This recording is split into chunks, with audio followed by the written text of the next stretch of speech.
ಚಂದ್ರ, ನಿನ್ನ ಬಗ್ಗೆ ಹೆಮ್ಮೆ ಅನಿಸುತ್ತೆ. ಆದರೆ ನಿಮ್ಮಪ್ಪ ನಿನ್ನ ನಂಬೋದೇ ಇಲ್ಲ. ವಿರೂಪಾಕ್ಷ, ಈಗಲಾದರೂ ಗೊತ್ತಾಯ್ತಾ ನಿನ್ನ ಮಗನ ಶಕ್ತಿ? ಬಿಡಿಯತ್ತೆ, ಅವ್ರಿಗೇನು ಹೇಳ್ತೀರಾ? ನಂಬಿಕೆ ಇಲ್ದಿರೋರಿಗೆ ಹೇಳೇನು ಪ್ರಯೋಜನ?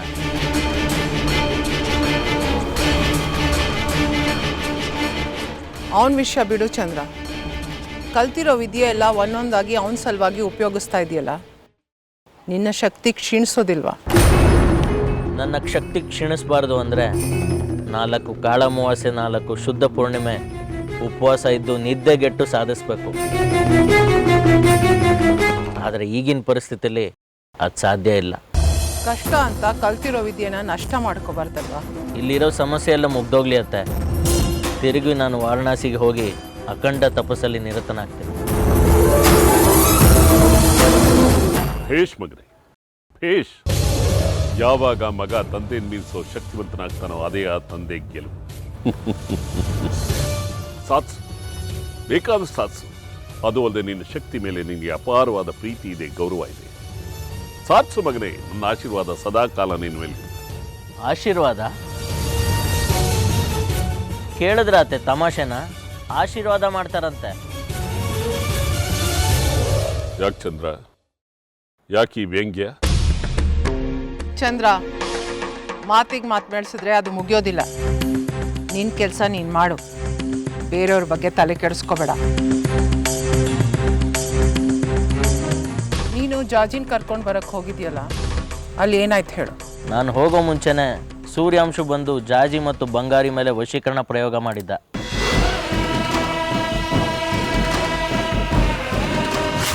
ಈಗ ನೀವಿಬ್ರು ನನ್ನ ಮಾತು ಕೇಳ್ತೀರಾ? ನನ್ನ ಹಿಂದೆ ಬರ್ತಾ ಇರಿ.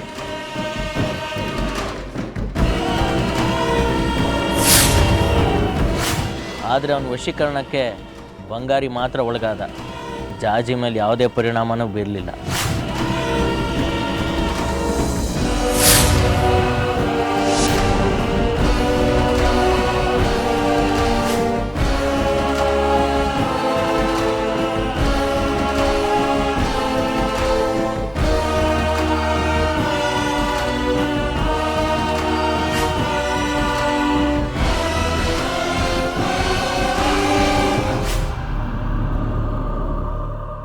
ಬಹುಶಃ ಅವಳಲ್ಲಿ ವಶೀಕರಣನ ಪ್ರತಿರೋಧಿಸೋ ಶಕ್ತಿ ಇರ್ಬೋದು.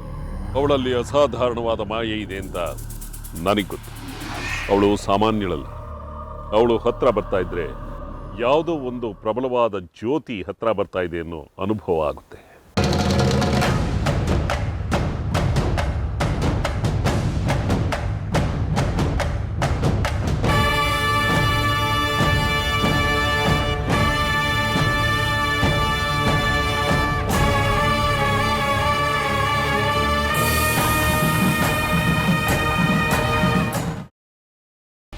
ಗ್ರೀನ್ ರೈಸ್ ಮಾಡುವ ವಿಧಾನ: ಮಿಕ್ಸಿ ಜಾರ್ಗೆ ಕೊತ್ತಂಬರಿ ಸೊಪ್ಪು, ಹಸಿ ಮೆಣಸಿನಕಾಯಿ, ಬೆಳ್ಳುಳ್ಳಿ, ಶುಂಠಿ, ಪಲಾವ್ ಎಲೆ, ಕಾಳುಮೆಣಸು, ಜೀರಿಗೆ, ಲವಂಗ, ಚಕ್ಕೆ, ಅನಾನಸು, ನೀರು ಹಾಕಿ ರುಬ್ಬಿಕೊಳ್ಳಿ.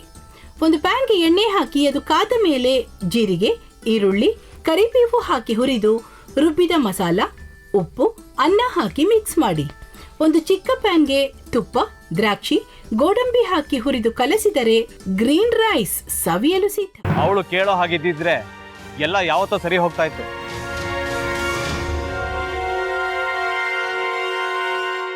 ಅದಕ್ಕೆ ನೀವಾದ್ರೂ ಏನು?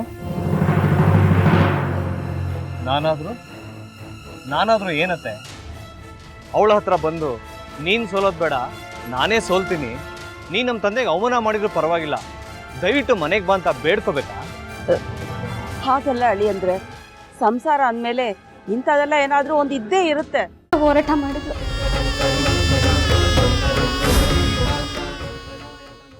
ಮಧುವಂತೆ ಅಕ್ಕನ ನ್ಯಾಯ ಸಿಗುವವರೆಗೂ ನನ್ನ ಮದ್ವೆನೇ ಮಾಡ್ಕೊಳ್ಳಲ್ಲ ಅಂತ ಪಣ ತೊಟ್ಟು ಕೂತಿದ್ಲು. ನಿನ್ನ ಪ್ರಾಣನೇ ಇಟ್ಕೊಂಡಿದ್ಲು ಕಣ ಅಕ್ಕ.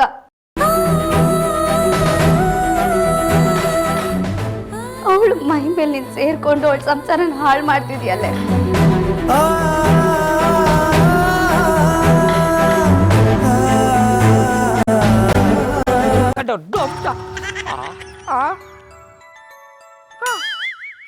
ಇದ್ಯಾವುದಪ್ಪ ಹೊಸ ನಂಬರಿಂದ ಫೋನ್ ಬರ್ತದೆ. ಆ ಫೋಟೋ ತಗೊಂಡವೇನಾದ್ರು ಬೇರೆ ನಂಬರಿಂದ ಮಾಡಿರ್ಬೋದಾ? ತೊಂದರೆ ಇಲ್ಲ, ಎತ್ತು ಬಿಡು. ಹಲೋ, ಏಯ್ ಪಟ್ಟಾಪಟ್ಟಿ ಚಡ್ಡಿ ಬನಿಯನ್, ಏನೋ ಮಾಡ್ತಾ ಇದ್ಯಾ? ಶಿವನೇ ಶಂಭುಲಿಂಗ, ನಿನ್ನ ಜೊತೆಗೆ ಮಾತಾಡ್ದವನೇಲಪ್ಪ. ಅಲ್ಲ ಶಿವ, ಯಾಕೆ ಹಿಂಗೆ ಫೋನ್ ಮಾಡಿ ನಂಗೆ ಜಂತುಳ ಬಿಡ್ತಾ ಇದೆ? ಏಯ್ ವಾಯ್ಸ್